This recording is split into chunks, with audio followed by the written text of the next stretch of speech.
ان کا مقصد یہ تھا کہ تمہارا عمل جو ہے وہ ایسا ہونا چاہیے کہ جو بات تم کو کہنے کی ضرورت نہ پڑے، لوگ تمہارے عمل کو دیکھیں اور تمہارے پیچھے لگ دیں۔ اب عمران خان صاحب کے ساتھ پرابلم یہ تھا کہ انہوں نے زبان سے تو بے شمار دعوے کیے، لیکن ان کی عمل جو ہے ہر چیز پہ یو ٹرن لے لینا، ہر چیز کہہ کے اس سے مکر جانا، ہر چیز کا کوئی جواز پیش کر دینا، یہ چیزیں جب عوام نے دیکھی ہیں تو یوتھ جو ہے وہ بھی اس سے اب پریشان اور گھبرا گئی ہے کہ یہ کس طرح کا نظام لائے ہیں۔ کوئی ایک ایسا بھی مسئلہ انہوں نے حل نہیں کیا ہے جو عوام کی سہولت کی خاطر ہوتا۔ مثلا اگر یہ شروع میں جب کہتے تھے کہ جی ہم ملک کو معاشی طور پہ بہتر کریں گے، تو اس کا عملی طریقہ یہ تھا کہ یہ سادگی اپناتے، یہ کاروں کی بجائے سائیکلوں پہ جاتے، اپنے M P As M N A کی تنخواہیں بڑھانے کے بجائے ان میں کٹ کرتے، 2 ٹائم روٹی کھانے کی بجائے لوگوں کو کہتے جی روٹی آدھی کم کر دیں، اور خود بھی کم کھاتے، خود بھی سائیکل پہ جاتے۔ لیکن ہوا کیا کہ وہی پروٹوکول چل رہے ہیں۔ انہوں نے کہا تھا جی گورنر ہاؤس پہ میں بلڈوزر پھڑوا دوں گا، آپ دیکھیں گے میں جو ہی آؤں گا اس کی 4 دیواریں گرا دی جائیں گی، وہ یونیورسٹیاں بن جائیں گی، وہاں ایک آدمی بیٹھا ہوتا ہے اور 1700 ملازم اس کو دیے ہوئے ہیں، حکومت کا خرچہ ہے۔ لیکن ان میں سے ایک بھی کام نہیں کیا، بلکہ اس کے بجائے انہوں نے پنجاب حکومت نے نئی گاڑیاں، نئی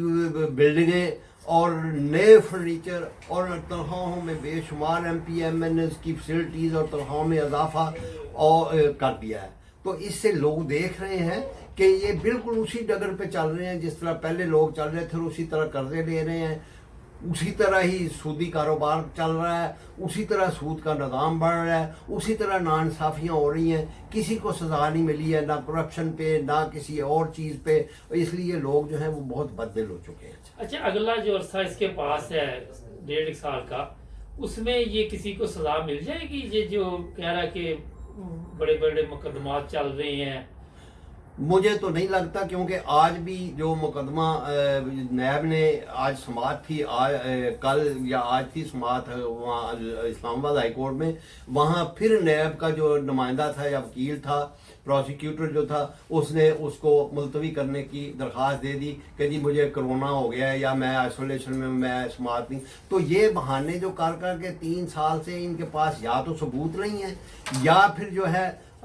یہ خام خواہ بک گئے ہوئے ہیں۔ یہ پروسیکیوٹر بھی دوسری پارٹی کے ساتھ پیسے لے کے ان کو لٹکائی جا رہے ہیں تاکہ یہ 5 سال میں نہ ان کا فیصلہ ہو نہ کچھ ہو، اور آگے پھر آ کے یہ جو اسی طرح انتخابات میں یہ لوگ سامنے آ جائیں اور کہنا شروع کر دیں گے دیکھیں ہم نے کوئی کرپشن نہیں کی ہے، ہمارا دامن بالکل صاف ہے، اس لیے لوگ جو ہیں ان کی طرف پھر راغب ہو جائیں۔ نہیں تو اس کا مطلب پھر ہوا تو کچھ بھی نہیں نا، کچھ بھی نہیں ہوگا بھی نہیں کچھ، کیونکہ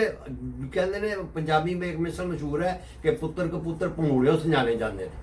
تو اس لیے آپ عمران خان کی پچھلے 3 سال کی کارکردگی دیکھ لیں، جنہوں نے کارکردگی کرنی ہوتی ہے وہ پہلے سال میں ہی کر دیتے ہیں، ان کا پتہ لگ جاتا ہے جی ہاں یہ آپ کارکردگی کر رہے ہیں۔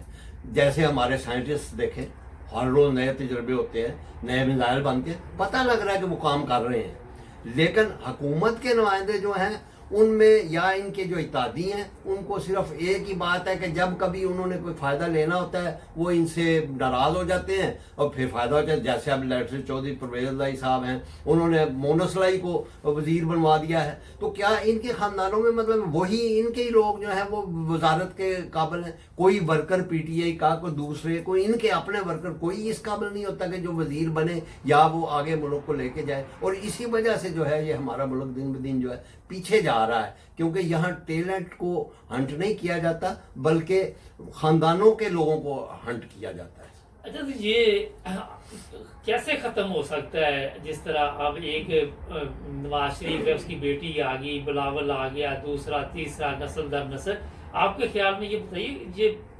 تبدیلی کیسے آ سکتی ہے؟ یہ تبدیلی کی 2 صورتیں ہیں۔ ایک تو ہمارا میڈیا جو ہے یہ ایمانداری سے کام کرے اور ان لوگوں کو پروموٹ نہ کرے،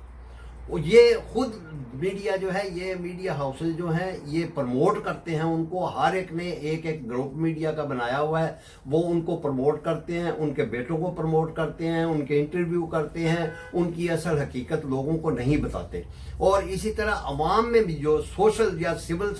لوگ ہیں، جو پڑھے لکھے لوگ ہیں، ان کو چاہیے کہ وہ لوگوں کو اویئرنیس دیں کہ ان لوگوں کی کارکردگی سوائے اپنے خاندانوں کو، اپنے کاروباروں کو پروموٹ کرنے کے کوئی نہیں ہے۔ اور جس طرح بلوچستان میں، گوادر میں، خواہ وہ مولانا تھا یا دو، لیکن وہ ماہی گیر تھا، وہ خود آگے آیا ہے اور سارے ماہی گیر اس کے پیچھے لگے اور اس نے اپنا مسئلہ حل کرایا، ورنہ جب تک سرداروں کے ہاتھ میں وہاں تھی یہ چیزیں، وہ مسئلہ حل نہیں ان کا ہوا۔ اسی طرح پاکستان میں بھی عوام کو یہی چاہیے کہ وہ اپنے اپنے شعبے کے لوگوں کے پیچھے لگیں اور ان کو اسمبلیوں میں پہنچائیں۔ وہ جب تک وڈیروں اور جگیرداروں اور ان لوگوں کے پیچھے لگے رہیں گے، ان کا کوئی مسئلہ حل نہیں ہوگا۔ بہت شکریہ سر، زبردست۔ ناظرین ہمارے چینل کو بھی سبسکرائب کریں، ملیں گے اگلے پروگرام میں، اپنا خیال رکھیں، اللہ حافظ۔